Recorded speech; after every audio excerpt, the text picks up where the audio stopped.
Good afternoon. This is David Plazas, Community Conversation Editor of the News Press. We're here on June 8th with Byron Donald, who is a is a candidate for Congress District 19. And we're also here with editorial board members, Citizen Member Alumni Michelle Doherty, Citizen Member Alumni James Powers, and then reporter Bob Rathgaber, who's covering the political election. We want to thank you very much for being a part of this interview, and for the next 30 minutes we'll be talking about your campaign, your ideas, and why you want to be a congressman. And why don't we start with that question? Why do you want to be a congressman? Well, first of all, I was asked a lot by several people in the community who looked at this race before I ever thought about running anything to this magnitude.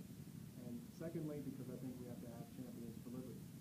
You know, if we look at any of the problems we face as a nation, whether it's our debt, whether it's our unemployment, whether it's our spending, whatever the case might be, I don't look at them as merely problems. They're really symptoms of the overall problem, and that is the role of government in America. You know, it is my opinion that if you look at any issue that we face as a nation, it's real false lies in the fact that the federal government is doing things it is not authorized to do and does not have the ability to do. So if you're going to go to Washington and be effective about really solving the issues of the day, it really revolves around curtailing and restraining the size of the federal government.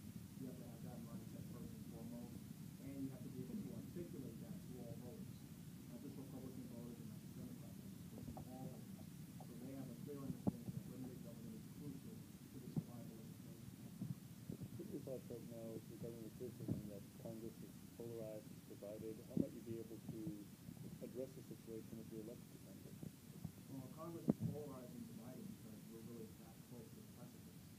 You know, imagine that you're in a car and you're 2 miles away from the Grand Canyon. So there's a whole lot of room to work together to figure out what kind of course you need to take in order to avoid the canyon. But if you're 50 feet away from the canyon edge, there's a lot less opportunity to figure out whether you want to go right or you want to go left. You have to make a choice. And that's why Congress continues to be as polarized as it is. For that matter, that's why the citizenry continues to polarized. Because we are really that close to the precipice here in America from a fiscal standpoint. So there really are only two true choices, if you will, and two true visions for America's future. It is incumbent upon our political leaders and our people to pick. And that's why a lot of people in Washington don't really seem to find it able to agree. Because you have to make a choice one way or the other. And, you know, going to the middle approach really is not going to work where we are because we're under massive debt. We have huge deficits. We're going to have an inflationary problem once the Federal Reserve decides to take some of the interest rates and the money supply. There's a lot of really huge problems that we face. And so we have to make a choice one way. That's why there's a polarization.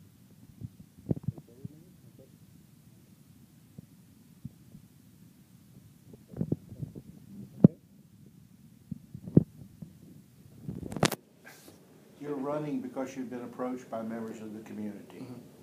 Would you define the community? Oh, these are people who knew me in politics. I'm a leader in the Naples Tea Party, people who knew me through that regard. And also people who I've known and working on private boards in my community here in Southwest Florida, as well as people who've known me for years. They know that I'm a political junkie. They've heard me talk about these issues incessantly, you know, day after day, hour after hour. They've heard me explain them. And, you know, frankly, they just said, Byron, you explain this stuff far better than some of these guys on TV. You should do it. You should run. And that was a conversation between multiple people who don't know each other, just friends of ours, people I've had relationships with in the community. And they just asked me if I would ever consider doing this. You are extremely articulate. You present yourself very well. Does that mean that you are very much a realist? And what do you think your chances would be, based on that, in being successful in Congress with respect to the agenda you've just articulated? I think in terms of being in Congress and being successful, I think I have the opportunity to be very successful. Because the one thing we lack in our politics today really is leadership. We lack men and women who have the ability to stand toe-to-toe based upon their ideas and not be afraid of their ideas, but have the support of experience, the support of reason, and the ability to persuade the average voter to their side.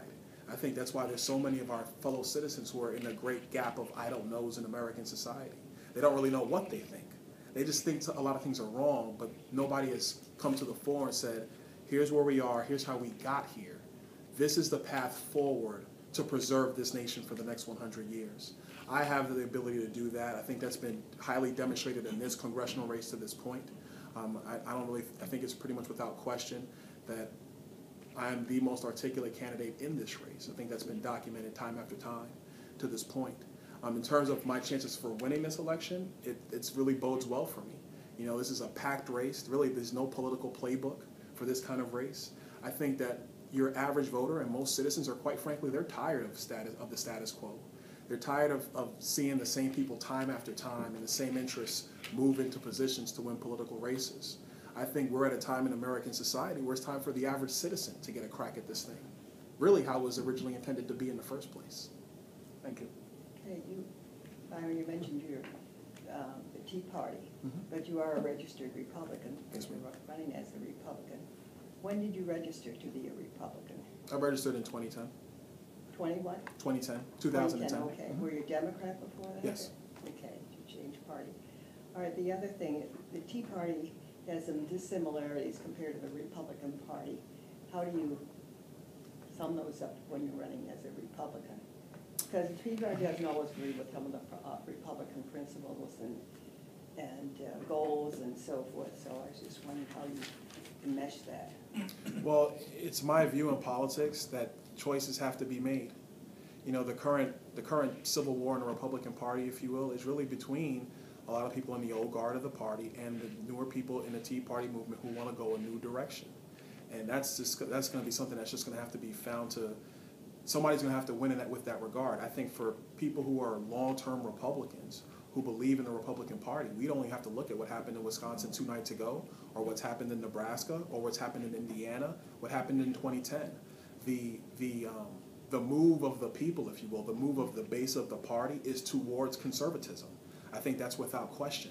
And so it is going to be a requirement of the Republican leadership to follow the will of the base. And if they do not, it can fracture the party.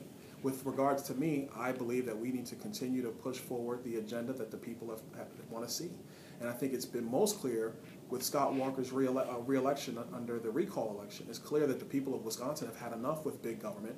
They want serious solutions, and they want you to take risks in that regard. And so I think that's really the future of the party. With respect to your earlier question about my changing parties, that's really the culmination. Me changing my registration was the culmination of all my research and analysis of how I came to be a conservative. I mean, I started doing that work in 2006. I'm from Brooklyn, New York. I'm 33, and I'd be hard pressed to find any young black person who is not registered a Republican coming out of there. But my decision to switch parties on my registration card was the end result of my conversion to conservatism, if you will. It was not the beginning. I want to ask you a little bit about health care, and not so much whether or not the Supreme Court will be throwing out the Obamacare, the Patient Protection Act, or whether or not if President Obama will be elected or reelected. But it's more about the realities of Southwest Florida, where you have 33% of the population that is 65 or over, where you have 30% of the population that is uninsured, perhaps 40 to 60% who are on Medicaid, Medicare, or who are underinsured. So there's really a health care payment crisis of sorts. What kind of ideas do you bring to the table to address the needs of Southwest Floridians as it comes to health care and providing for access and quality and an affordable cost? That's a great question. First of all, we have to operate under a premise if we're going to move forward with a real health care discussion. It's my opinion that the Supreme Court will strike down the president's health care plan. It's unconstitutional. He has no authority. No president has the authority to mandate that you buy a product. There's no authority given in the Constitution. It should be struck down in its entirety because they also failed to put severability in the bill, and we don't want the Supreme Court becoming a super legislature. And that, in effect, is what will happen if they strike down the individual mandate but allow the entire bill to stand, because it changes the functions of the law. Now, with that being said, let's operate under the assumption that the president's plan is repealed, and we have to go back to square one. The real problem in healthcare is the delivery system.